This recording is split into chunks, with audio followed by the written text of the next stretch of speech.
Hi friends, అందరికీ నమస్కారం అండి. Welcome to day cooking channel. చూసారా, ఇవాళ అయితే గోబీ ఫ్రైడ్ రైస్ చేసామండి. చాలా బాగుంది.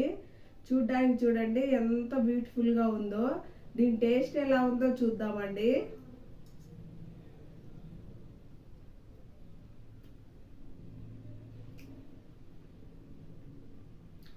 టేస్ట్ మాత్రం సూపర్గా కుదిరిందండి. చూడ్డానికి ఎంత కలర్ఫుల్గా ఉందో, టేస్ట్ కూడా అంతకన్నా సూపర్గా వచ్చిందండి. మనకు పెళ్ళిళ్ళకు, చిన్న చిన్న ఫంక్షన్లకు క్యాటరింగ్ వాళ్ళు చేస్తారు కదండి. సో ఆ స్టైల్లో అయితే ఈరోజు మా పీజీ పిల్లల కోసం చేసాము. టేస్ట్ మాత్రం సూపర్గా కుదిరిందండి. మీకు వీడియో నచ్చితే లైక్ చేయండి. అలాగే